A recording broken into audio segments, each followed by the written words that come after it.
6 মাহ সম্পূৰ্ণ হ'বৰ হ'ল। এইখিনি সময়লৈকে জুবিন ক্ষেত্ৰখনৰ নিৰ্মাণৰ কাম স্থায়ীভাৱে কিবা আগবঢ়াৰ ৰাইজৰ চকুত পৰা নাই। নিজৰ প্ৰাণৰ শিল্পীগৰাকীক শ্ৰদ্ধা জনাবলৈ তেখেতক য'ত সৎকাৰ কৰা হৈছিল, তাত তেখেতৰ অগণন অনুৰাগী অসমৰ ৰাইজে চাকি বন্তি জ্বলায়, ধূপ জ্বলায়, গামোচা এখন দিয়ে, ফুলৰ টাব দিয়ে, যিয়ে যেনেকে পাৰে শ্ৰদ্ধা নিবেদিছে। আৰু আমি এতিয়া শেহতীয়াকৈ দেখিবলৈ পাইছো যে এজাক বৰষুণ পৰিলেই ৰাইজৰ সেই গোটেই শ্ৰদ্ধাৰ স্থলী পানীত উটি যায়। উৱলি যোৱা ত্ৰিপালেৰে সৈতে সেই চাকি বন্তি দিয়া ঠাইসমূহ ঢাকি ৰখা হৈছিল।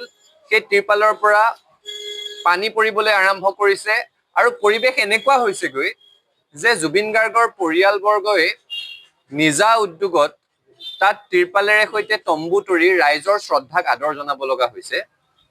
আজি 6 মাহৰ পাছতো জুবিন ক্ষেত্ৰৰ এই উৱলি যোৱা অৱস্থাৰ বাবে, এই ব্যৰ্থতাৰ বাবে এটা কথা স্পষ্টভাৱে ক'ব লাগিব যে এয়া চৰকাৰৰ অক্ষমনীয় অপৰাধ হৈছে।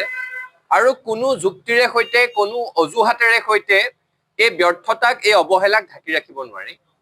একে সময়তে আমি দেখিছিলো যে চৰকাৰৰ উদ্যোগত এখন নিৰ্মাণ সমিতি গঠন কৰি দিয়া হৈছিল। জুবিন গাৰ্গৰ পৰিয়ালবৰ্গ, তেখেতৰ ঘনিষ্ঠ একাংশ লোক, সাংস্কৃতিক মহলৰ সৈতে জড়িত একাংশ লোকক লৈ এখন নিৰ্মাণ সমিতি গঠন কৰি দিয়া হৈছিল। এই নিৰ্মাণ সমিতিখনেনো এতিয়ালৈকে কি প্ৰস্তাৱ দাখিল কৰিলে, নিৰ্মাণ কাৰ্যৰ কাম কাজনো কি আগবাঢ়িছে, নিশ্চিতভাৱে কিবা তেওঁলোকে কাম কৰি আছে চাগে, কিন্তু ৰাইজে অৱগত হোৱা নাই। কাৰণ জুবিন গাৰ্গক লৈ অসমৰ লাখ লাখ জনতা, তেওঁৰ অনুৰাগী প্ৰতিটো মুহূৰ্ততে সচেতন হৈ আছে।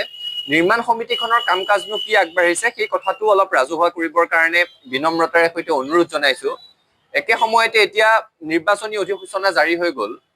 গতিকে আনুষ্ঠানিকভাৱে চৰকাৰ থকা নথকাৰ মাজত এটা দুদুল্যমান অৱস্থাত এইটো যাতে কোনেও অজুহাত হিচাপে নলয়, আৰু এই অজুহাতত যাতে নিৰ্বাচন পৰ্যন্ত, নিৰ্বাচনৰ ফলাফল পৰ্যন্ত জুবিন গাৰ্গৰ ক্ষেত্ৰখন এই ধৰণেৰে পানীত উটি যোৱা, উৱলি যোৱা এটা অৱস্থাত অসমৰ ৰাইজে চাই থাকিবলগীয়া নহয়, তাৰ কাৰণে সকলোকে সকীয়াই দিছো।